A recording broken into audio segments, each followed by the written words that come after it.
Hi all, welcome back to upgrade PSC. നമ്മൾ ഇന്ന് physics ആണ് കേട്ടോ നോക്കാൻ പോകുന്നത്. ഏതാ ടോപ്പിക് എന്നുള്ളത് ഞാൻ രണ്ട് ചോദ്യം ചോദിക്കാം, അപ്പോൾ നിങ്ങൾക്ക് മനസ്സിലാകും. ഓക്കെ, അതായത് നമ്മൾ ഒരു ഗ്ലാസ് വെള്ളം എടുക്കുകയാണ്. ഒരു ഗ്ലാസ് വെള്ളം എടുത്ത് അതിനകത്ത് നമ്മൾ ഒരു കല്ലിടുന്നു. ആ ഒരു കല്ല് നമ്മൾ ഇട്ട് കഴിഞ്ഞാൽ എന്ത് സംഭവിക്കും? ഒബ്വിയസ്ലി ആ കല്ല് വെള്ളത്തിൻ്റെ അടിയിലോട്ട് താന്നു പോകും അല്ലേ? ദ സെയിം ഗ്ലാസ്, ആ സെയിം ഗ്ലാസ് വെള്ളത്തിൽ തന്നെ ഞാനൊരു തൂവലോ ഒരു ഇലയോ ഞാൻ ഇടുകയാണ്, അല്ലെങ്കിൽ ഒരു ബ്ലേഡ് ഇടുകയാണ്. അത് താന്നു പോകുന്നുണ്ടോ? ആ തൂവല് താന്നു പോവുമോ വെള്ളത്തിനടിയിലോട്ട്? ഇല്ല. എന്തുകൊണ്ടാണ് താന്നു പോവാത്തത്? ഒരേ സെയിം ഗ്ലാസ് വെള്ളത്തിൽ ഒരു വസ്തു ഇട്ടപ്പോൾ താന്നു പോകുന്നു, മറ്റൊരു വസ്തു ഇട്ടപ്പോൾ പൊങ്ങി നിൽക്കുന്നു. എന്തുകൊണ്ടാണ്? ഇതിനൊക്കെയുള്ള ഉത്തരമാണ് നമ്മൾ ഈ പാഠത്തിൽ പഠിക്കുന്നത്. അതുപോലെ തന്നെ ദേ ഈ ചാപ്റ്ററിന്റെ തുടക്കത്തിൽ കൊടുത്തേക്കുന്നു. വെള്ളത്തിൽ ഇതേ കപ്പൽ പൊങ്ങിക്കിടക്കുന്നു, വെള്ളത്തിൽ ഇതേ ബ്ലേഡ് പൊങ്ങി നിൽക്കുന്നു. എന്തുകൊണ്ടാണ് ഇതൊന്നും താഴോട്ടേക്ക് പോവാത്തത്? ഇത് വെള്ളത്തിന്റെ ഉപരിതലത്തിൽ പൊങ്ങിക്കിടക്കുന്നത് എന്തുകൊണ്ടാണ്? ഇതിന്റെ ഉത്തരാണ് നമ്മുടെ ഈ ചാപ്റ്ററിനകത്ത് കൊടുത്തേക്കുന്നത്. അതിന്റെ ഉത്തരാണ് PSC എപ്പോഴും ചോദിക്കുന്ന പ്ലവക്ഷമ ബലം എന്ന് പറയുന്നത്. അതെന്താണ് എന്നുള്ളതാണ് നമ്മൾ ഇനി പഠിക്കാൻ പോകുന്നത്. ഓക്കെ, എന്താണ് പ്ലവക്ഷമ ബലം? അതാണ് ഫസ്റ്റ് നമ്മൾ വായിക്കുന്നത്. ഒരു വസ്തു ഒരു ദ്രവത്തിൽ ഭാഗികമായോ പൂർണ്ണമായോ മുങ്ങിയിരിക്കുമ്പോൾ ആ ദ്രവം വസ്തുവിന് മുകളിലേക്കൊരു ബലം പ്രയോഗിക്കും. ഈ ബലമാണ് പ്ലവക്ഷമ ബലം അല്ലേ? ചുമ്മാ ഇങ്ങനെ വായിച്ച് പറയാൻ എല്ലാവർക്കും പറ്റൂലേ? അപ്പം ഞാൻ ഇതുകൊണ്ട് ക്ലാസ് കൊണ്ട് ഉദ്ദേശിക്കുന്നത് എന്താണ്? നമുക്ക് കാര്യങ്ങൾ മനസ്സിലാക്കി പഠിക്കുക എന്നുള്ളതാണ്. മനസ്സിലാക്കി പഠിക്കണമെങ്കിൽ കുറച്ച് എക്സാമ്പിളും കാര്യങ്ങളൊക്കെ വേണമല്ലോ അല്ലേ? ചുമ്മാ ടെക്സ്റ്റ് ബുക്ക് വായിച്ചിട്ട് ചുമ്മാ വായിച്ചു പോവാൻ ആരെക്കൊണ്ടും പറ്റും. നമുക്ക് വേണ്ടത് ഫിസിക്സ് ആകുമ്പോൾ കാര്യങ്ങൾ കറക്റ്റ് ആക്കിയിട്ട് മനസ്സിലാക്കി പഠിക്കണം. ഞാൻ നിങ്ങൾക്കൊരു എക്സാമ്പിൾ പറഞ്ഞുതരാം. ഈ ടെക്സ്റ്റിൽ തന്നെ ഒരു എക്സാമ്പിൾ കൊടുത്തിട്ടുണ്ട്, അത് വെച്ച് തന്നെ പറഞ്ഞുതരാം. ഇവിടെ ഒരു ബക്കറ്റ് വെള്ളം വെച്ചിട്ടുണ്ട്. ഈ ബക്കറ്റ് വെള്ളത്തിലോട്ട് ഇതേ ഒരു കുട്ടി എന്ത് ചെയ്യുന്നുണ്ട്? ഒരു കുപ്പി അടച്ചിട്ട് അടപ്പിട്ട ഒരു കുട്ടി കൈ കൊണ്ട് വെള്ളത്തിലോട്ട് താഴ്ത്തുന്നുണ്ട് അല്ലേ? നമ്മൾ ആര് ഈ ഒരു പരീക്ഷണം ചെയ്താലും നമ്മളിങ്ങനെ ബക്കറ്റിൽ വെള്ളം എടുക്കുന്നു, കൈ കൊണ്ട് അടപ്പടച്ച ഒരു കുപ്പി കൈ കൊണ്ട് വെള്ളത്തിലോട്ട് താഴ്ത്തി വെക്കുമ്പോൾ എന്തായാലും കുപ്പി വെള്ളത്തിനുള്ളിലോട്ട് പോകും അല്ലേ? ഇതെൻ നമ്മൾ പെട്ടെന്ന് കൈ എടുത്താലോ കുപ്പി വെള്ളത്തിനുള്ളിൽ തന്നെ നിൽക്കുമോ? ഇല്ല. അടപ്പില്ലായിരുന്നെങ്കിൽ കുപ്പിയിൽ വെള്ളം നിറഞ്ഞിട്ട് കുപ്പി വെള്ളത്തിനടിയിൽ തന്നെ കിടന്നേനെ. പക്ഷെ അടപ്പുണ്ട് അല്ലേ? വെള്ളത്തിനുള്ളിലോട്ട് കുപ്പിയുടെ ഉള്ളിലേക്ക് വെള്ളം കയറുന്നില്ല, അടപ്പുണ്ട്. അങ്ങനെയാകുമ്പോൾ നമ്മൾ കൈ എടുത്ത ഉടൻ തന്നെ കുപ്പി എങ്ങോട്ടേക്ക് വരും? മുകളിലോട്ട് വരും അല്ലേ? അതെന്തിനാ കുപ്പി അങ്ങനെ മുകളിലോട്ടേക്ക് വന്ന്? നമ്മൾ കൈ എടുത്ത ഉടനെ വെള്ളത്തിൽ നിന്ന് ആരാണ് കുപ്പീനെ പിടിച്ച് പൊക്കത്തോട്ടിട്ടത്? ആരാണ്? വെള്ളത്തിനുള്ളിൽ ആരെങ്കിലും ഒളിച്ചിരിക്കുന്നുണ്ടോ കുപ്പീനെ ഇങ്ങനെ മുകളിലോട്ടേക്ക് പൊക്കിയിടാൻ? ആരാണ്? അത് ചെയ്ത ആളാണ് പ്ലവക്ഷമ ബലം അഥവാ ബോയന്റ് ഫോഴ്സ് എന്നറിയപ്പെടുന്നത്. ഓക്കെ, അതായത് നമ്മൾ ഏതെങ്കിലും ഒരു വസ്തു ഒരു ദ്രാവകത്തിൽ ഇട്ടാൽ, ആ ദ്രാവകം എന്ന് പറയുന്നില്ല, ഒരു ദ്രവ്യത്തിൽ ഇട്ടാൽ, മീൻസ് ദ്രാവകമാകാം വാതകമാവാം, ഒരു ദ്രവ്യത്തിൽ ഇട്ടാൽ ആ ദ്രവ്യം ആ വസ്തുവിനെ മുകളിലേക്ക് തള്ളും. അതായത് ആ വസ്തുവിനെ മുകളിലേക്ക് ഒരു ബലം കൊടുക്കും, ഒരു ഫോഴ്സ് കൊടുക്കും. ആ ബലമാണ് പ്ലവക്ഷമ ബലം. മനസ്സിലായോ എന്തുകൊണ്ടാണ് കുപ്പി മുകളിലോട്ടേക്ക് വന്നതെന്ന്? വെള്ളം നമ്മൾ വെച്ച കുപ്പിയിലേക്ക് ഒരു എന്ത് കൊടുത്തു? പ്ലവക്ഷമ ബലം കൊടുത്തു. എങ്ങോട്ടേക്കാ പ്ലവക്ഷമ ബലം എപ്പോഴും കൊടുക്കുക? മുകളിലേക്ക്. അപ്പൊ പ്ലവക്ഷമ ബലത്തിന്റെ ഡയറക്ഷൻ എപ്പോഴും എങ്ങോട്ടേക്കായിരിക്കും? മുകളിലേക്കായിരിക്കും ഉണ്ടായിരിക്കുക. മനസ്സിലായല്ലോ? പ്ലവക്ഷമ ബലം എന്ന് പറയുന്നത് അത്രയേ ഉള്ളൂ. ഏതെങ്കിലും ഒരു വസ്തു ഒരു ദ്രവ്യത്തിൽ ഇരിക്കുമ്പോൾ ആ ദ്രവ്യം ആ വസ്തുവിന് മുകളിലേക്ക് ഒരു ഫോഴ്സ് കൊടുക്കുന്നു. ആ ഫോഴ്സിനെ നമ്മൾ വിളിക്കും, എന്താ വിളിക്കുക? പ്ലവക്ഷമ ബലം. പ്ലവക്ഷമ ബലത്തിന്റെ ഡയറക്ഷൻ എപ്പോഴും മുകളിലേക്കായിരിക്കും. മനസ്സിലായല്ലോ? ഇനി നമ്മൾ പഠിക്കേണ്ട ഒരു കാര്യം, അല്ലെങ്കിൽ ശ്രദ്ധിക്കേണ്ട മനസ്സിലാക്കേണ്ട ഒരു കാര്യം എന്ന് പറയുന്നത്, ഒരു ദ്രവ്യത്തിൽ ഒരു വസ്തു ഇരിക്കുകയാണെന്നുണ്ടെങ്കിൽ ആ വസ്തുവിന് രണ്ട് ഫലങ്ങൾ അനുഭവപ്പെടും. മനസ്സിലായോ? ദ്രവത്തിൽ സ്ഥിതി ചെയ്യുന്ന ഒരു വസ്തുവിന് രണ്ട് ഫലങ്ങൾ അനുഭവപ്പെടും. ഏതൊക്കെയാണ് ആ രണ്ട് ഫലങ്ങൾ? ഒന്ന്, വസ്തുവിന്മേൽ താഴേക്ക് അനുഭവപ്പെടുന്ന വസ്തുവിന്റെ ഭാരവും, പിന്നെ ഒന്ന് വസ്തുവിന്മേൽ മുകളിലേക്ക് അനുഭവപ്പെടുന്ന പ്ലവക്ഷമ ബലവും. മനസ്സിലായോ? അതായത് ഒന്ന്, ആ വസ്തുവിന്റെ വെയിറ്റ് എങ്ങോട്ടാണ് ഉണ്ടാവുക? നമ്മളിപ്പോൾ നിൽക്കുവാണെങ്കിൽ നമ്മുടെ വെയിറ്റ് എങ്ങോട്ടാണ് ഉണ്ടാവുക? നമ്മുടെ വെയിറ്റ് താഴോട്ടല്ലേ ഉണ്ടാവുക അല്ലേ? അതെ. അപ്പോൾ വസ്തുവിന്മേൽ താഴേക്ക് അനുഭവപ്പെടുന്ന ഭാരമാണ് ഒന്ന് ഭാരവും ഒന്ന് പ്ലവക്ഷമ ബലവുമാണ് ദ്രവത്തിൽ സ്ഥിതി ചെയ്യുന്ന ഒരു വസ്തുവിനുണ്ടാവുന്ന രണ്ട് ബലങ്ങൾ. ആ ഭാരം എന്ന് പറയുന്നത് എങ്ങോട്ടാണ് ഉണ്ടാവുക? ഭാരം എന്ന് പറയുന്നത് താഴേക്ക് അനുഭവപ്പെടും. പ്ലവക്ഷമ ബലം എങ്ങോട്ടാന്ന് ഞാൻ പറഞ്ഞു. പ്ലവക്ഷമ ബലം എപ്പോഴും മുകളിലേക്ക് അനുഭവപ്പെടുന്ന ബലമാണ്. അപ്പോൾ ഓർത്തിരിക്കുക, ദ്രവ്യത്തിൽ സ്ഥിതി ചെയ്യുന്ന ഒരു വസ്തുവിന് രണ്ട് ബലങ്ങൾ അനുഭവപ്പെടും. അതിലൊന്നാണ് ഭാരം, വസ്തുവിന്റെ ഭാരം, അത് താഴേക്കായിരിക്കും. മറ്റൊന്നാണ് വസ്തുവിന് അനുഭവപ്പെടുന്ന പ്ലവക്ഷമ ബലം, അത് മുകളിലേക്കായിരിക്കും. മനസ്സിലായല്ലോ? അപ്പൊ പ്ലവക്ഷമ ബലം എന്ന് പറയുന്നത് മുകളിലേക്കായിരിക്കും. ഒരു വസ്തു, ഇനി ഞാൻ പറഞ്ഞത് വെച്ചിട്ട് ആ കുപ്പി പൊങ്ങിയതൊക്കെ വെച്ചിട്ട് ഈ പറയുന്നതൊന്ന് വായിച്ച് മനസ്സിലാക്കി നോക്കിയേ. ഒരു വസ്തു ദ്രവത്തിൽ ഭാഗികമായോ പൂർണ്ണമായോ മുങ്ങിയിരിക്കുമ്പോൾ ആ ദ്രവം വസ്തുവിൽ മുകളിലേക്കൊരു ബലം പ്രയോഗിക്കുന്നു. ആ ബലത്തിനെ നമ്മൾ എന്ത് വിളിക്കും? പ്ലവക്ഷമ ബലം എന്ന് വിളിക്കും. ഒരു എക്സാമ്പിൾ ഇവിടെ പറഞ്ഞെടുക്കാം. ഇവിടെ ഒരു കുട്ടി ചിത്രം കൊടുത്തേക്കുന്നുണ്ട്. ഇവിടെ ആദ്യത്തെ കേസിൽ ഒരു കുട്ടി വെള്ളത്തിൽ നിന്ന് കല്ല് വെക്കുക കേട്ടോ. ആദ്യത്തെ കേസിൽ കുട്ടീന്റെ മുഖം നോക്കിയാൽ നല്ല പ്ലസന്റ് ആണല്ലേ, കുഴപ്പമൊന്നുമില്ല. കല്ല് വലിയ ഭാരം തോന്നാത്ത രീതിയിൽ കുട്ടി പൊക്കുന്നു. കുട്ടി വെള്ളത്തിലാണ് കല്ലുള്ളത്. ഇനി അടുത്ത ചിത്രത്തിൽ നോക്കുവാണെങ്കിൽ വെള്ളത്തിന് മുകളിലോട്ടേക്ക് കല്ലെടുത്തു, വെള്ളത്തിന് പുറത്തേക്ക് കല്ലെടുത്തപ്പോൾ കുട്ടിയുടെ ഫേസ് അറിയണ്ടോ, മീൻസ് കുട്ടിക്ക് വെയിറ്റ് അനുഭവപ്പെടുന്നുണ്ട് അല്ലേ? എന്തുകൊണ്ടാണ് മുങ്ങിക്കിടക്കുന്ന ഒരു വസ്തു, മുങ്ങിക്കിടക്കുന്ന വെള്ളത്തിനുള്ളിൽ ഒരു വസ്തുവിന് നമുക്ക് വെയിറ്റ് തോന്നാത്തത്? അതേ വസ്തു, അതേ വെയിറ്റ് ഉള്ള വസ്തു വായുവിലെത്തുമ്പോൾ നമുക്ക് വെയിറ്റ് കൂടിയതായിട്ട് തോന്നുന്നത് എന്തുകൊണ്ടാണ്? മുങ്ങിക്കിടക്കുന്ന ഒരു വസ്തുവിന് ജലത്തിനുള്ളിൽ നിന്നും ഉയർത്തുമ്പോൾ നമുക്ക് വെയിറ്റ് കുറഞ്ഞതായിട്ട് തോന്നാൻ കാരണം ജലം ആ വസ്തുവിന് മുകളിലേക്ക് പ്രയോഗിക്കുന്ന പ്ലവക്ഷമ ബലം കൊണ്ടാടാ. മനസ്സിലായോ ഇപ്പോ? പ്ലവക്ഷമ ബലം നമ്മളിപ്പോ പറഞ്ഞ പോയിന്റ് എങ്ങോട്ടേക്ക് പ്രയോഗിക്കും? മുകളിലേക്ക് പ്രയോഗിക്കും. ആര്? വെള്ളം പ്രയോഗിക്കും. അപ്പൊ ഈ കല്ലിന് വെയിറ്റ് കുറവ് തോന്നും. അപ്പൊ വെള്ളത്തിന്റെ പുറത്തോട്ടേക്ക് എത്തുമ്പോ ആ പ്ലവക്ഷമ ബലം അവിടെ ആര് പ്രയോഗിക്കുന്നില്ല? വെള്ളം പ്രയോഗിക്കുന്നില്ല. അപ്പൊ നമുക്ക് വെയിറ്റ് കൂടുതലുള്ളതായിട്ട് തോന്നും. മനസ്സിലായോ? അപ്പോ അങ്ങനെയാണ് പ്ലവക്ഷമ ബലം നമ്മൾ അളക്കുന്നത്. എങ്ങനെ? ഈ ഭാരനഷ്ടം നോക്കിയിട്ട്.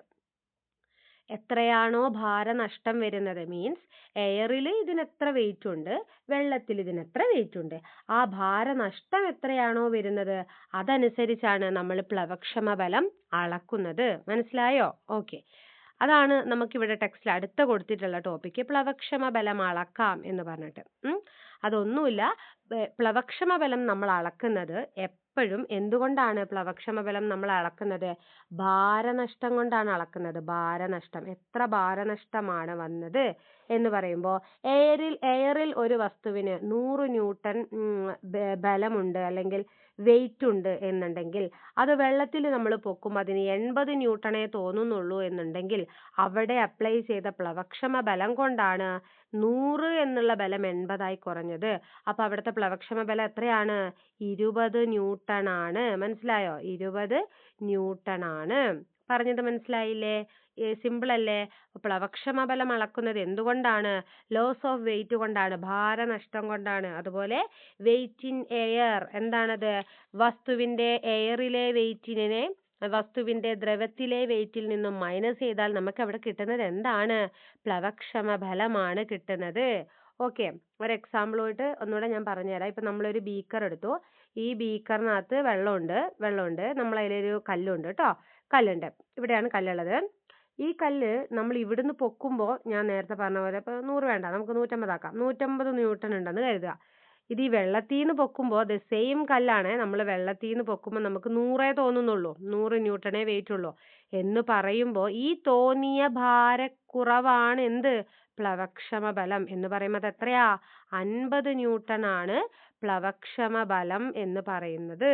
ഓക്കെ അല്ലേ? ഓക്കെ. ഇനി നമുക്കറിയാനുള്ളത് പ്ലവക്ഷമ ബലത്തെ സ്വാധീനിക്കുന്ന ഘടകങ്ങളാണ്. അത് PSCക്ക് വളരെ ഇഷ്ടമുള്ള ഒരു ടോപ്പിക്കാണ്, പ്ലവക്ഷമ ബലത്തെ സ്വാധീനിക്കുന്ന ഘടകങ്ങൾ. ഇതിൽ ഈ കഥ പോലെ പറഞ്ഞു കൊടുക്കുന്ന കാര്യങ്ങൾ പറയുന്നതിന് മുമ്പ് ഞാൻ ആ ഘടകങ്ങൾ ഏതൊക്കെയാണെന്ന് നിങ്ങൾക്ക് പറഞ്ഞുതരാം. ഒന്ന്, പ്ലവക്ഷമ ബലത്തെ സ്വാധീനിക്കുന്ന രണ്ട് ഘടകങ്ങളേ ഉള്ളൂ. അത് ഒന്ന് ദ്രവ്യത്തിന്റെ സാന്ദ്രതയാണ്. ദ്രവ്യത്തിന്റെ സാന്ദ്രത. ഓക്കെ, ദ്രവ്യത്തിന്റെ സാന്ദ്രത, വസ്തുവിന്റെ സാന്ദ്രത എന്നല്ല ഞാൻ പറഞ്ഞത്, ദ്രവ്യത്തിന്റെ സാന്ദ്രത. രണ്ടാമത്തത് വസ്തുവിന്റെ വ്യാപ്തം. ദ്രവ്യത്തിന്റെ വ്യാപ്തമല്ല, വസ്തുവിന്റെ വ്യാപ്തം. ഓക്കെ, അപ്പോ പ്ലവക്ഷമ ബലത്തെ സ്വാധീനിക്കുന്ന രണ്ട് ഘടകങ്ങളാണുള്ളത്. ഒന്ന് ഒരു സാന്ദ്രതയാണ്, ഒന്നൊരു വ്യാപ്തമാണ്. സാന്ദ്രത എന്ന് പറയുമ്പോൾ അത് ദ്രവത്തിന്റെ സാന്ദ്രതയും വ്യാപ്തം എന്ന് പറയുമ്പോൾ അത് വസ്തുവിന്റെ വ്യാപ്തവുമാണ്. ഇത് PSC എപ്പോഴും തിരിച്ചു മറിച്ച് ഓപ്ഷൻ തരും. എങ്ങനെ? അതായത് പ്ലവക്ഷമ ബലത്തെ സ്വാധീനിക്കുന്ന ഘടകങ്ങൾ ഏത് എന്നിട്ട് തരും. ദ്രവത്തിന്റെ സാന്ദ്രത, വസ്തുവിന്റെ സാന്ദ്രത, വസ്തുവിന്റെ വ്യാപ്തം, ഇവയൊന്നുമല്ല എന്നൊക്കെ തരും. അപ്പൊ എന്താ ഉത്തരം? ദ്രവത്തിന്റെ സാന്ദ്രതയെ നമ്മൾ പറയുന്നുള്ളൂ, വസ്തുവിന്റെ സാന്ദ്രത നമ്മൾ പറയുന്നുണ്ടോടാ? ഇല്ല. വസ്തുവിന്റെ സാന്ദ്രത പ്ലവക്ഷമ ബലത്തിനെ സ്വാധീനിക്കുന്ന ഒരു ഘടകമല്ല. എന്തിന്റെ സാന്ദ്രതയാണ്? സ്വാധീനിക്കുന്നത്? ദ്രവത്തിന്റെ സാന്ദ്രതയാണ് സ്വാധീനിക്കുന്നത്. ഇനി നമുക്ക് അതിന്റെ എക്സ്പ്ലനേഷനിലോട്ട് പോകാം. അതിനു മുമ്പ് ശ്രദ്ധിക്കേണ്ട ഒരു കാര്യം, ഈ 2 പോയിന്റും, അതായത് ദ്രവത്തിന്റെ സാന്ദ്രത ആയിക്കോട്ടെ വസ്തുവിന്റെ വ്യാപ്തമായിക്കോട്ടെ, ഇത് രണ്ടും പ്ലവക്ഷമ ബലത്തെ സ്വാധീനിക്കുന്നു പറഞ്ഞല്ലോ. ഇത് രണ്ടും എങ്ങനെയാണ് പ്ലവക്ഷമ ബലത്തെ സ്വാധീനിക്കുന്നത്? അതല്ലേ നമുക്ക് അറിയേണ്ടത്. ഇത് രണ്ടും പ്ലവക്ഷമ ബലത്തോട് പോസിറ്റീവ്ലി റിലേറ്റഡ് ആടാ.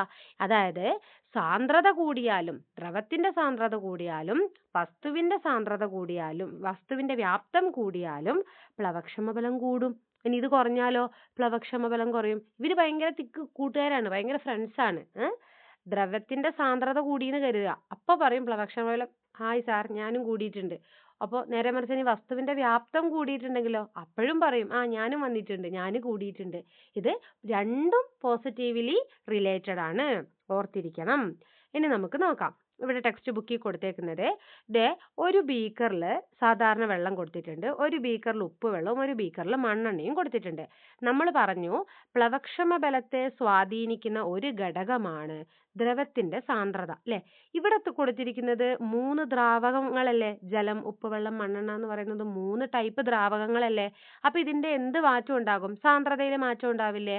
നമുക്ക് നോക്കാം സാന്ദ്രത മാറുമ്പോ പ്ലവക്ഷമ ബലം മാറുമോ ഇല്ലയോ എന്ന്. ഓക്കെ, ജലത്തിന്റെ സാന്ദ്രത എന്ന് പറയുന്നത് 1000 കിലോഗ്രാം മീറ്റർ ക്യൂബ് ആണ്. എത്രയാണ്?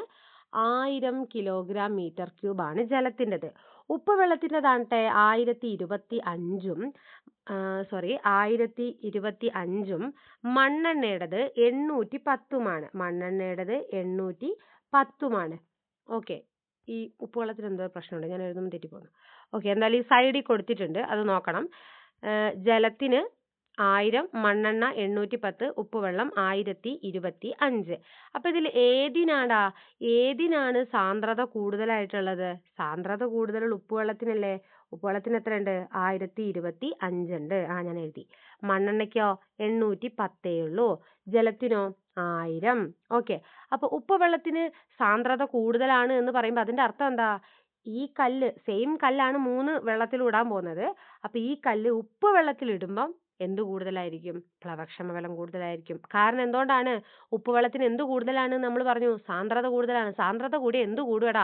സാന്ദ്രത കൂടിയാല് പ്ലവക്ഷമ ബലം കൂടും. അപ്പൊ ഇവിടെ കൂടിയ സാന്ദ്രതയുള്ള ഉപ്പുവെള്ളത്തിൽ കല്ലിടുമ്പോൾ അതിനുള്ള അനുഭവപ്പെടുന്ന പ്ലവക്ഷമ ബലം കൂടുതലായിരിക്കും. എന്നാ നിങ്ങൾ പറഞ്ഞേ, ഇതിൽ ഏറ്റവും കുറവ് സാന്ദ്രതയുള്ളത് ആർക്കാ? മണ്ണെണ്ണയ്ക്ക്. അപ്പൊ മണ്ണെണ്ണയിൽ കല്ലിടുമ്പോൾ അതിന്റെ പ്ലവക്ഷമ ബലം എങ്ങനെയായിരിക്കും? പ്ലവക്ഷമ ബലം കൂടുതലായിരിക്കോ കുറവായിരിക്കോ? കുറവായിരിക്കും. മണ്ണെണ്ണയിൽ ഇടുമ്പോൾ കുറവായിരിക്കും. ഈ 3ലും, ജലം, ഉപ്പുവെള്ളം, മണ്ണെണ്ണ എന്ന് പറയുന്ന 3ലും വെച്ച് നോക്കുമ്പോൾ ഏറ്റവും കുറവ് പ്ലവക്ഷമ ബലം ഏതിലിടുമ്പോഴാണ് ഉണ്ടാവുക? പറയടാ, ഏതിലിടുമ്പോഴാണ് ഉണ്ടാവുക? മണ്ണെണ്ണയിൽ ഇടുമ്പോഴാണ് ഉണ്ടാവുക. ഓക്കെ അല്ലേ? അപ്പോൾ സാന്ദ്രത കൂടുമ്പോൾ എന്ത് കൂടുന്നു നമ്മൾ പറഞ്ഞു? പ്ലവക്ഷമ ബലം കൂടും. സാന്ദ്രത കുറഞ്ഞാൽ പ്ലവക്ഷമ ബലം കുറയും. ഓക്കെ, അപ്പൊ ദ്രവത്തിന്റെ സാന്ദ്രത എന്ന് പറയുന്നത് പ്ലവക്ഷമ ബലത്തെ സ്വാധീനിക്കുന്ന ഒരു ഇമ്പോർട്ടന്റ് ആയിട്ടുള്ള ഫാക്ടർ ആണ്. ഓക്കെ, അത് നമ്മൾ ഓർത്തിരിക്കുക. അപ്പൊ നമുക്ക് ഓർത്തിരിക്കേണ്ട വേറെ കാര്യം കൂടെ ഉണ്ട്. ഈ വെള്ളത്തിനേക്കാൾ സാന്ദ്രത കൂടുതലുള്ളതിൽ ഇടുമ്പോൾ പ്ലവക്ഷമ ബലം കൂടിയെന്ന് നമ്മൾ പറഞ്ഞു. അപ്പൊ കുറച്ച് കൂടുതലായിട്ട് സാന്ദ്രത കൂടുതലുള്ള ഇച്ചിരി ഇമ്പോർട്ടന്റ് സാധനങ്ങൾ നമ്മൾ പഠിക്കണം. ഇപ്പൊ ഒന്ന് നമ്മൾ പറഞ്ഞു, എന്താണ്? സാൾട്ട് ലാനി, അല്ലെ? ഉപ്പ് വെള്ളം ഒന്ന് നമ്മൾ പറഞ്ഞു. അപ്പൊ ഉപ്പ് ഉണ്ടാകുമ്പോൾ നമുക്ക് ആരെ കൂടെ വിളിക്കാം? ഷുഗറിനെ കൂടെ വിളിക്കാം. പഞ്ചസാര ലാനി. പഞ്ചസാരക്കും എന്തുണ്ട്? പഞ്ചസാരയ്ക്കും സാന്ദ്രത എന്ന് പറയുന്നത് കൂടുതലാണ്. പിന്നെ നമ്മൾ പറയുന്നത് ഗ്ലിസറിനും എന്ത് കൂടുതലാണ്? ഗ്ലിസറിനും സാന്ദ്രത കൂടുതലാണ്. ഇതിന് 3നും സാന്ദ്രത കൂടുതലായതുകൊണ്ട് ഇത് 3ഉം കൂടുമ്പോൾ എന്ത് കൂടും? പ്ലവക്ഷമ ബലം കൂടും. ഉപ്പുവെള്ളം, പഞ്ചസാര ലായനി, ഗ്ലിസറിൻ, ഇതൊക്കെ എന്താണ്? ഇത് 3 കൂടുമ്പോൾ വെള്ളത്തിനേക്കാൾ സാന്ദ്രതയുണ്ട്. അപ്പോൾ ഇത് 3 കൂടിയാലും പ്ലവക്ഷമ ബലം കൂടും. ഇനി സാന്ദ്രത കുറഞ്ഞ ആൾക്കാരും ഉണ്ടാവുമല്ലോ, അവരെ നമ്മൾ പഠിക്കണ്ടേ? അവരെങ്ങനെ ഒഴിവാക്കി വിടാൻ പാടുണ്ടോ? ഇല്ല. സാന്ദ്രത കുറഞ്ഞാൽ എന്ത് കുറയും? പ്ലവക്ഷമ ബലം കുറയും. ഈ എണ്ണ വിഭാഗത്തിൽപ്പെടുന്ന സാധനങ്ങൾക്ക് മിക്കതിനും സാന്ദ്രത കുറവാണ്. നമ്മൾ നേരത്തെ കണ്ട മണ്ണെണ്ണയ്ക്ക് ഇത് കുറവല്ലേടാ? സാന്ദ്രത കുറവല്ലേ? 810 ഉണ്ടായിരുന്നുള്ളൂ. ജലത്തിനെ അപേക്ഷിച്ചാണ് നമ്മൾ സാന്ദ്രത പറയുക കേട്ടോ. ഓക്കെ, പിന്നെ ആരാ നമ്മൾ പറയുന്ന? ഓയിൽ, പെട്രോള്, ഡീസല്, ഈ ആൾക്കാർക്കൊക്കെ എന്ത് കുറവാണ്? പെട്രോള്, ഡീസല്, ഓയിൽ, ഇതിനൊക്കെ സാന്ദ്രത കുറവാണ്. ഓക്കെ, ഇതിനൊക്കെ സാന്ദ്രത കുറവായതുകൊണ്ട് തന്നെ ഇതിലൊക്കെ എന്തെങ്കിലും ഒരു സാധനം ഇട്ടാൽ അതിൽ അനുഭവപ്പെടുന്ന പ്ലവക്ഷമ ബലം എന്ന് പറയുന്നത് ജലത്തിലിടുന്നതിനേക്കാൾ കുറവായിരിക്കും. മീൻസ് നമ്മൾ ഈ സാന്ദ്രത കുറവ് സാന്ദ്രത കൂടുതൽ എന്ന് പറയുന്നത് ജലത്തിനെ വെച്ചിട്ടാണ്. ജലം 1000 ആണല്ലോ. അപ്പോൾ ജലത്തിനേക്കാൾ 1000-നേക്കാൾ കൂടുതലുള്ളത് സാന്ദ്രത കൂടുതലുള്ളതെന്ന് പറയുന്നു. 1000-നേക്കാൾ കുറവുള്ളത് ജലത്തിനേക്കാൾ സാന്ദ്രത കുറവെന്ന് പറയുന്നു. ഓക്കെ, സെറ്റ് അല്ലേ? അപ്പോൾ സാന്ദ്രത കൂടിയ സാൾട്ട് വാട്ടർ, പഞ്ചസാര ലായനി, ഗ്ലിസറിൻ ഇതിലൊക്കെയാണ് സാധനങ്ങൾ ഇടുന്നതെന്നുണ്ടെങ്കിൽ അനുഭവപ്പെടുന്ന പ്ലവക്ഷമ ബലം കൂടും. സാന്ദ്രത കുറഞ്ഞ ഓയിൽ, പെട്രോൾ, ഡീസൽ, കെറോസിനിലൊക്കെ ആണെന്നുണ്ടെങ്കിൽ എന്ത് കുറയും? പ്ലവക്ഷമ ബലവും കുറയും. മനസ്സിലായി എന്ന് വിശ്വസിക്കുന്നു. ഓക്കെ, അപ്പോൾ നമ്മൾ പഠിച്ചു ദ്രാവകത്തിന്റെ സാന്ദ്രതയാണ് ദ്രാവകത്തിന്റെ സാന്ദ്രതയാണ് പ്ലവക്ഷമ ബലത്തെ സ്വാധീനിക്കുന്ന ഒരു ഘടകം. ഞാൻ പറഞ്ഞല്ലോ രണ്ടാമതൊരു ഘടകം ഉണ്ടെന്ന്. അതേതായിരുന്നു? അതാണ് വസ്തുവിന്റെ വ്യാപ്തം അല്ലേ? ഇനി വസ്തുവിന്റെ വ്യാപ്തത്തെക്കുറിച്ചും നമുക്ക് ഇതിലുള്ള തള്ള് എന്താണെന്നുള്ളതൊന്ന് നോക്കാം. ഓക്കെ, ദ്രാവകത്തിന്റെ സാന്ദ്രതയ്ക്കനുസരിച്ച് പ്ലവക്ഷമ ബലം മാറുമെന്ന് നമ്മൾ പറഞ്ഞു. ഓക്കെ, എന്നാൽ ഒരു ദ്രാവകം എടുക്കുന്നു, മീൻസ് നമ്മൾ കുറച്ച് വെള്ളം എടുക്കുന്നു, അതിൽ തുല്യ ഭാരമുള്ള വസ്തുക്കൾക്കെല്ലാം ഒരേ പ്ലവക്ഷമ ബലമാണോ എന്ന് നോക്കുന്നു. എങ്ങനെ? തുല്യ ഭാരമുള്ള രണ്ട് സാധനം നമ്മൾ ഇടുന്നു. തുല്യ ഭാരമുള്ള പക്ഷെ വേറെ ഷേപ്പിലുള്ള രണ്ട് സാധനമാണ് നമ്മൾ ഇടാൻ പോകുന്നത്. ഇവിടെ നമുക്ക് തന്നിരിക്കുന്നത് ഒന്നൊരു ഇരുമ്പ് കട്ട തന്നിട്ടുണ്ട്, ഒന്നൊരു ചെമ്പ് കട്ട തന്നിട്ടുണ്ട്. ഒരേ ഭാരമുള്ള ഒരു ഇരുമ്പ് കട്ടയും ആ സെയിം ഭാരമുള്ള ഒരു ചെമ്പ് കട്ടയും നമുക്ക് തന്നിരിക്കുന്നു. ഇത് രണ്ടും നമ്മൾ വെള്ളത്തിലിട്ടാൽ എന്തിനായിരിക്കും കൂടുതൽ പ്ലവക്ഷമ ബലം? പറഞ്ഞേ, എന്തിനായിരിക്കും? നമ്മൾ പറഞ്ഞല്ലോ, പഠിച്ചല്ലോ വ്യാപ്തം ഇതിനെ സ്വാധീനിക്കുമെന്ന്. അപ്പൊ പറഞ്ഞേ. നമ്മൾ പറഞ്ഞു വസ്തുവിന്റെ വ്യാപ്തം കൂടിയാൽ എന്ത് കൂടും? എന്ത് കൂടുമെടാ? വസ്തുവിന്റെ വ്യാപ്തം കൂടിയാ പ്ലവക്ഷമ ബലം കൂടും. അപ്പൊ വസ്തുവിന്റെ വ്യാപ്തം ഇവിടെ ഏതിനാ കൂടുതൽ? ഇരുമ്പുകട്ടയ്ക്കാണോ ചെമ്പുകട്ടയ്ക്കാണോ? വസ്തുവിന്റെ വ്യാപ്തം ഇവിടെ കൂടുതൽ ചെമ്പുകട്ടയ്ക്കാണ്. അപ്പൊ ചെമ്പുകട്ടയ്ക്ക് വ്യാപ്തം കൂടുതലായതുകൊണ്ട് എന്ത് കൂടുതലാണ്? പ്ലവക്ഷമ ബലം കൂടുതലാണ്. സോറി ചെമ്പുകട്ട അല്ല, ഇരുമ്പുകട്ട. ഇരുമ്പുകട്ടയ്ക്ക് വ്യാപ്തം കൂടുതലായതുകൊണ്ട് എന്ത് കൂടുതലാണ്? പ്ലവക്ഷമ ബലം കൂടുതലാണ്. ചെമ്പുകട്ട കുറച്ചുകൂടി ചെറുതാണ്, വ്യാപ്തം കുറവാണ്. അപ്പോൾ പ്ലവക്ഷമ ബലവും കുറവാണ്. മനസ്സിലായല്ലോ? ഇരുമ്പുകട്ടയ്ക്കും ചെമ്പുകട്ടയ്ക്കും ഒരേ ഭാരമാണ് എന്നിരുന്നാലും വ്യാപ്തത്തിൽ വേരിയേഷൻ ഉണ്ട്, വ്യത്യാസമുണ്ട് അല്ലേ? അപ്പൊ വ്യാപ്തത്തിൽ വ്യത്യാസമുള്ളത് കൊണ്ട് തന്നെ ഏതിനാണോ വ്യാപ്തം കൂടുതൽ അവർക്ക് പ്ലവക്ഷമ ബലം കൂടുതലും, ഏതിനാണോ വ്യാപ്തം കുറവ് അവർക്ക് പ്ലവക്ഷമ ബലം കുറവുമായിരിക്കും. അപ്പൊ പ്ലവക്ഷമ ബലത്തെ സ്വാധീനിക്കുന്ന മറ്റൊരു ഘടകമാണ് വസ്തുവിന്റെ വ്യാപ്തം. രണ്ട് ഘടകങ്ങളും മനസ്സിലായല്ലോ? ഒന്ന് ദ്രാവകത്തിന്റെ ദ്രവത്തിന്റെ സാന്ദ്രത, രണ്ട് വസ്തുവിന്റെ വ്യാപ്തം. ശ്രദ്ധിക്കണം, വസ്തുവിന്റെ ഭാരം എന്ന് പറഞ്ഞിട്ടില്ല, വസ്തുവിന്റെ വ്യാപ്തം. ഇത് തുല്യ ഭാരമുള്ളതാണ് നമ്മളുടെ അല്ലെ? അപ്പൊ വസ്തുവിന്റെ വ്യാപ്തം. ഇത് രണ്ടുമാണ് പ്ലവക്ഷമ ബലത്തെ സ്വാധീനിക്കുന്ന ഘടകങ്ങൾ. മനസ്സിലായി എന്ന് വിശ്വസിക്കുന്നു. ഇനി നമുക്ക് പറയാനുള്ളത് ആർക്കിമിഡീസ് തത്വമാണ്. ആർക്കിമിഡീസ് തത്വം. ഓക്കെ, എന്താണ് ആർക്കിമിഡീസ് തത്വം എന്ന് പറയുന്നത്? ഒരു വസ്തു ഭാഗികമായോ പൂർണ്ണമായോ ഒരു ദ്രവത്തിൽ മുങ്ങിയിരിക്കുമ്പോൾ അതിലനുഭവപ്പെടുന്ന പ്ലവക്ഷമ ബലം എന്ന് പറയുന്നത് വസ്തു ആദേശം ചെയ്യുന്ന ദ്രവത്തിന്റെ ഭാരത്തിന് തുല്യമായിരിക്കും. മനസ്സിലായോ? ഒരു വസ്തു ഭാഗികമായോ പൂർണ്ണമായോ ഒരു ദ്രവത്തിൽ മുങ്ങിയിരിക്കുമ്പോൾ അതിലനുഭവപ്പെടുന്ന പ്ലവക്ഷമ ബലം വസ്തു ആദേശം ചെയ്യുന്ന ദ്രവത്തിന്റെ ഭാരത്തിന് തുല്യമായിരിക്കും. ഫോർ എക്സാമ്പിൾ, ഇതിപ്പോ ഒരു ബാത്ത് ടബാന്ന് വിചാരിക്കുക. ഇതൊരു ബാത്ത് ടബ്. ഇതിൽ നിറച്ച് എന്തുണ്ട്? ബാത്ത് ടബ് നിറച്ച് വെള്ളമാക്കി വെച്ചേക്കോ കേട്ടോ. നിറയെ വെള്ളമാക്കി വെച്ചേക്കോ ബാത്ത് ടബിൽ. ഓക്കെ, അപ്പോൾ ഒരാൾ കുളിക്കാൻ പോവാണ്. ഒരു മനുഷ്യൻ വന്നിട്ട് എന്ത് ചെയ്തു? ബാത്ത് ടബിലോട്ട് ചാടുന്നു. നിറച്ച് വെച്ചിരിക്കുന്ന ബാത്ത് ടബല്ലേ അല്ലേ? ഫുള്ള് വെള്ളമുള്ള ബാത്ത് ടബല്ലേ? അതെ. ഒരു മനുഷ്യൻ വന്ന് അതിലോട്ട് ചാടുമ്പോ ഈ ബാത്ത് ടബിലെ വെള്ളം ഇതുപോലെ അങ്ങനെ നിൽക്കുവോ? ഇല്ല.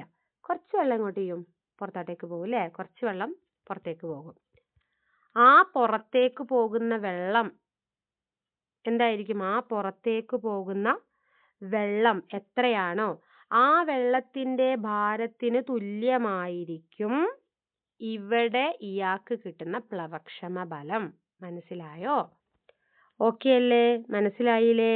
ഇനി അതായത് ഇപ്പൊ അതാണ് ഇനി ഞാൻ പറഞ്ഞത് വെച്ചിട്ട് ഇതൊന്ന് വായിച്ചു നോക്കിയേ. ഒരു വസ്തു ഒരു ദ്രവത്തിൽ പൂർണ്ണമായോ ഭാഗികമായോ മുങ്ങിയിരിക്കുമ്പോൾ ആ വസ്തുവിൽ ദ്രവം പ്രയോഗിക്കുന്ന പ്ലവക്ഷമ ബലം. ഇവിടെ ആരാ വസ്തു? ഈ മനുഷ്യൻ അല്ലേ? ഈ മനുഷ്യൻ ഇതിൽ മുങ്ങുമ്പോൾ ഇതിലിങ്ങനെ ഇരിക്കുമ്പോൾ ഈ ദ്രവം, അതായത് ഈ വെള്ളം, ബാത്ത് ടബിലെ വെള്ളം ഇയാളുടെ മേലെ പ്രയോഗിക്കുന്ന ഒരു പ്ലവക്ഷമ ബലം ഉണ്ടാവുമല്ലോ. ആ പ്ലവക്ഷമ ബലം ആ പ്ലവക്ഷമ ബലം ഇയാൾ ആദേശം ചെയ്യുന്ന ദ്രവത്തിന്റെ ഭാരത്തിന് തുല്യമായിരിക്കും ന്ന്. മനസ്സിലായി? ഇയാൾ ആദേശം ചെയ്യുന്ന ദ്രവത്തിന്റെ ഭാരം എന്ന് പറയുമ്പോൾ എന്താ, ഇയാൾ ചാടിയപ്പോൾ പുറത്തേക്ക് പോയ വെള്ളത്തിന്റെ ഭാരത്തിന് തുല്യമായിരിക്കും ന്ന്. ഓക്കെ, അതാണ് എന്ത്, ആർക്കിമിഡീസ് പ്രിൻസിപ്പിൾ എന്ന് പറയുന്നത്. അതാണ് ആർക്കിമിഡീസ് പ്രിൻസിപ്പിൾ. ഓക്കെ, ആരാണ് ഈ ആർക്കിമിഡീസ്? ആർക്കിമിഡീസ് തെക്കൻ ഇറ്റലിയിലെ തുറമുഖ നഗരമായ സിറാക്യൂസിൽ ജനിച്ചതാണ് കേട്ടോ. സിറാക്യൂസിൽ ജനിച്ചതാണ് ആർക്കിമിഡീസ് എന്ന് പറയുന്നത് അല്ലേ. ഈ ആർക്കിമിഡീസിന്റെ ഈ ഒരു ടേബിൾ, അതായത് നമ്മുടെ SCERT കൊടുത്തേക്കുന്ന ടേബിളാണ്. നിങ്ങൾക്ക് വായിച്ചാൽ മനസ്സിലാകാവുന്ന ഒരു ടേബിളേ ഉള്ളൂ. അപ്പോൾ ആർക്കിമിഡീസ് തത്വം എന്താണെന്നുള്ളത് മനസ്സിലായല്ലോ. ഇനി നമുക്ക് പറയാനുള്ളത് പ്ലവന തത്വമാണ്. പ്ലവന തത്വം, പ്രിൻസിപ്പിൾ ഓഫ് ഫ്ലോട്ടേഷൻ. എന്താണ് പ്രിൻസിപ്പിൾ ഓഫ് ഫ്ലോട്ടേഷനിൽ പറയുന്നത്? ഒരു വസ്തു ഒരു ദ്രവത്തിൽ പൊങ്ങിക്കിടക്കുമ്പോൾ വസ്തുവിന്റെ ഭാരവും ആദേശം ചെയ്യുന്ന ദ്രവത്തിന്റെ ഭാരവും തുല്യമായിരിക്കും. ഒരു വസ്തു ദ്രവത്തിൽ മുങ്ങിയിരിക്കുമ്പോൾ ആദേശം ചെയ്യുന്ന ദ്രവത്തിന്റെ വ്യാപ്തം വസ്തുവിന്റെ വ്യാപ്തത്തിന് തുല്യമായിരിക്കും. ഇവിടെയാണ് പ്രശ്നം. അതായത് ഈ ആർക്കിമിഡീസ് പ്രിൻസിപ്പിൾ പഠിച്ചിട്ട് പ്ലവന തത്വത്തിലോട്ട് വരുമ്പോൾ ഇതൊക്കെ എന്താ, ഇത് രണ്ടും ഒന്നല്ലേ, മാറിപ്പോവോ, ഇങ്ങനെയൊക്കെയുള്ള ഒരു കൺഫ്യൂഷൻ വരും. നമുക്ക് നോക്കാം. പ്ലവന തത്വം എന്ന് വെച്ചാൽ ഒരു വസ്തു ഒരു ദ്രവത്തിൽ പൊങ്ങിക്കിടക്കുകയാണ്. ഓക്കെ, അതായത് ഇപ്പൊ നമ്മളിപ്പോ ഒരു ബീക്കർ എടുത്ത് ഇതിൽ കുറച്ച് വെള്ളമുണ്ട്. എന്നിട്ട് ഇതില് എന്താ ഒരു സാധനം, ഇത് ഒരു എന്താ ഇപ്പൊ ഇതിൽ പൊങ്ങി കിടക്കുക, ഒരു പേപ്പറോ എന്തോ ഒരു സാധനം പൊങ്ങി കിടക്കുകയാണ് കേട്ടോ. ഒരു വസ്തു ഒരു ദ്രവത്തിൽ പൊങ്ങി കിടക്കുമ്പോൾ, അല്ല വേണ്ട, നമുക്ക് കപ്പലിനെ എടുക്കാം, കപ്പലാണ് നമുക്ക് വേണ്ടത്. ഓക്കെ, അപ്പോൾ പൊങ്ങി കിടക്കുമ്പോൾ, ഇപ്പൊ കപ്പലാന്ന് കരുതുക, ആ കപ്പൽ ഇങ്ങനെ പൊങ്ങി കിടക്കുമ്പോൾ ഈ കപ്പലിന്റെ ഭാരം, വസ്തുവിന്റെ ഭാരവും ആ വസ്തു ആദേശം ചെയ്യുന്ന ദ്രവത്തിന്റെ ഭാരവും തുല്യമായിരിക്കും ന്ന്. അതായത് നമ്മള് തുടക്കത്തിൽ പറഞ്ഞ ഓർമ്മയുണ്ടോ, ഒരു വസ്തു ഏതെങ്കിലും ഒരു ദ്രവത്തിൽ മുങ്ങിയിരിക്കുകയാണ് അല്ലെങ്കിൽ ഒരു ദ്രവത്തിൽ ഇരിക്കുകയാണ് എന്നുണ്ടെങ്കിൽ ആ വസ്തുവിന് രണ്ട് ഭാരം ഉണ്ടാവും എന്ന് പറഞ്ഞു അല്ലേ. ഒന്ന് വസ്തുവിന്റെ ഭാരം എങ്ങോട്ടേക്കാ ഉണ്ടാവുക, താഴോട്ടേക്കാ ഉണ്ടാവുക.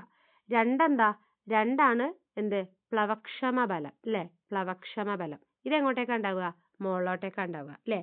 എന്നിട്ട് വസ്തുവിന്റെ ഭാരം താഴോട്ടേക്ക്, പിന്നെ പ്ലവക്ഷമ ബലം മുകളിലോട്ടേക്ക്. അപ്പോൾ ഈ രണ്ട് ഭാരവും ഒരു വസ്തുവിന്റെ മുകളിലാണ്, ഒരു സിറ്റുവേഷനിലാണ് ഉണ്ടാവുന്നത്. ഈ രണ്ട് ഭാരത്തിൽ ആരാണോ ജയിക്കുന്നത് അവരുടെ ഡയറക്ഷനിലോട്ടാണ് ആ വസ്തു പോകുന്നത്. മനസ്സിലായോ? അതായത് ഇപ്പൊ ഒരു എന്താ പറയാ, ഒരു ബലൂണാണ് നമ്മൾ വായുവിൽ നിർത്തുന്നതെന്ന് വിചാരിക്കുക. കുറച്ച് ബലൂണാണ് നമ്മൾ വായുവിൽ നിർത്തുന്നതെന്ന് വിചാരിക്കുക. ഓക്കെ, അപ്പോൾ ആ ബലൂണിൽ എന്തൊക്കെയുണ്ട്? ബലൂണിന്റെ ഭാരം എങ്ങോട്ടേക്കുണ്ട്? താഴോക്കുണ്ട്. ബലൂണിന്റെ മേളിൽ വായു ചെലുത്തുന്ന പ്ലവക്ഷമബലം എങ്ങോട്ടേക്കുണ്ട്? മുകളിലോട്ടേക്കുണ്ട്. ഇതിലാരാ ജയിക്കുക? ബലൂണിന്റെ ഭാരമാണോ ജയിക്കുന്നത്, പ്ലവക്ഷമബലാണോ ജയിക്കുന്നത്? മുകളിലേക്കുള്ള പ്ലവക്ഷമബലം ജയിക്കും. അതുകൊണ്ടാണ് ബലൂൺ എങ്ങോട്ടേക്ക് പറന്നു വന്നേ? മുകളിലോട്ടേക്ക് പറന്നു വന്നേ. ഇനി ബലൂണിന് പകരം ഒരു മനുഷ്യനെയാണ് ഇവിടെ നിർത്തിയെന്ന് വിചാരിക്കൂ വായുവിൽ. ഇങ്ങനെ പിടിച്ചു വെച്ചേക്കുവാ, കുറച്ച് കഴിയുമ്പോൾ കൈ എടുക്കും, പിടിച്ചു വെച്ചേക്കുവാണ് വായുവിൽ. അപ്പൊ ഈ മനുഷ്യനൊരു വെയിറ്റ് ഉണ്ട്, അത് താഴേക്കുണ്ട്. മനുഷ്യന്റെ മുകളിൽ വായു ചെലുത്തുന്ന പ്ലവക്ഷമബലം മുകളിലോട്ടേക്കും ഉണ്ട്. ഇവിടെ പ്ലവക്ഷമബലത്തേക്കാൾ കൂടുതലാണ് മനുഷ്യന്റെ വെയിറ്റ്. അതുകൊണ്ടാണ് ഈ പിടിച്ചു വെച്ചേക്കുന്ന ആള് കൈ വിടുമ്പോൾ മനുഷ്യൻ എങ്ങോട്ടേക്ക് വീഴുന്നേ? താഴേക്ക് വീഴുന്നേ. അപ്പൊ ഒരു വസ്തുവിൽ രണ്ട് വെയിറ്റ് ഉണ്ടാവും എന്ന് പറഞ്ഞല്ലോ. ഈ വെയിറ്റിൽ ആരാണോ ജയിക്കുന്നത് അതിന്റെ ഡയറക്ഷനിലോട്ടാണ് ആ വസ്തു പോകുന്നത്. പ്ലവക്ഷമബലം ജയിച്ച വസ്തു മുകളിലോട്ടേക്ക് പോകുന്നു, വസ്തുവിന്റെ ഭാരം ജയിച്ച വസ്തു എങ്ങോട്ടേക്ക് വീഴുന്നു? താഴോട്ടേക്ക് വീഴുന്നു. മനസ്സിലായോ? മനസ്സിലായില്ലേ? അപ്പോ പ്ലവന തത്വത്തിൽ പറയുന്നത് ഒരു വസ്തു ദ്രവത്തിൽ പൊങ്ങിക്കിടക്കുകയാണ്. ഒരു വസ്തു ഇങ്ങനെ ദ്രവത്തിൽ പൊങ്ങിക്കിടക്കുകയാണ് എന്ന് പറഞ്ഞാൽ അതിന്റെ അർത്ഥം എന്താടാ? ഇപ്പൊ ഒരു കപ്പൽ ഇവിടെ ഇങ്ങനെ പൊങ്ങിക്കിടക്കാന്ന് പറഞ്ഞാൽ കപ്പല് മുങ്ങിപ്പോയിട്ടുമില്ല, വായുവിലോട്ട് മുകളിലോട്ടേക്കും പോയിട്ടില്ല. അതിന്റെ അർത്ഥം എന്താ അതിന്റെ അർത്ഥം? അതായത് വസ്തുവിന്റെ ഭാരം, കപ്പലിന്റെ ഭാരമാണ് കൂടുതൽ ഉണ്ടെന്നുണ്ടെങ്കിൽ കപ്പൽ താഴേക്ക് മുങ്ങുമായിരുന്നു അല്ലേ. ഇനി അല്ല, വെള്ളം കപ്പലിന്റെ മുകളിൽ പ്രയോഗിക്കുന്ന പ്ലവക്ഷമബലമാണ് കൂടുതൽ ഉണ്ടെന്നുണ്ടെങ്കിൽ കപ്പൽ മുകളിലോട്ട് പോകുമായിരുന്നു അല്ലേ. രണ്ടും ചെയ്തിട്ടില്ല. കപ്പല് വെള്ളത്തിന്റെ ഉപരിതലത്തിൽ ഇങ്ങനെ കിടക്കുമല്ലേ, പൊങ്ങി കിടക്കുമല്ലേ. അങ്ങനെ ആകുമ്പോ അത് എന്ത് കേസ് ആയതുകൊണ്ടാണ് അത് അങ്ങനെ കിടക്കുന്നത്? എന്ത് കേസ് ആയതുകൊണ്ടാ? ഈ കപ്പലിന്റെ വെയിറ്റും കപ്പൽ ആദേശം ചെയ്യുന്ന ദ്രവത്തിന്റെ ഭാരവും തുല്യമായതുകൊണ്ടല്ലേ താഴോട്ടേക്കും മുകളോട്ടേക്കും പോകാണ്ട് അതാ ഈക്വൽ ആയിട്ട് അവിടെ നിൽക്കുന്നത് അല്ലേ? ആണ് ആണ്. കപ്പലിന് തൊള വന്ന് നോക്കട്ടെ, വെള്ളം കയറൂലേ? കപ്പലിന്റെ വെയിറ്റ് കൂടും, കപ്പൽ എങ്ങോട്ടേക്ക് പോകും? താഴോട്ടേക്ക് പോകും. ഓക്കെ. അപ്പൊ ഒരു വസ്തു ദ്രവത്തിൽ പൊങ്ങിക്കിടക്കുമ്പോൾ വസ്തുവിന്റെ ഭാരവും വസ്തു ആദേശം ചെയ്യുന്ന ദ്രവത്തിന്റെ ഭാരവും തുല്യമായിരിക്കും. ഇപ്പൊ മനസ്സിലായോ?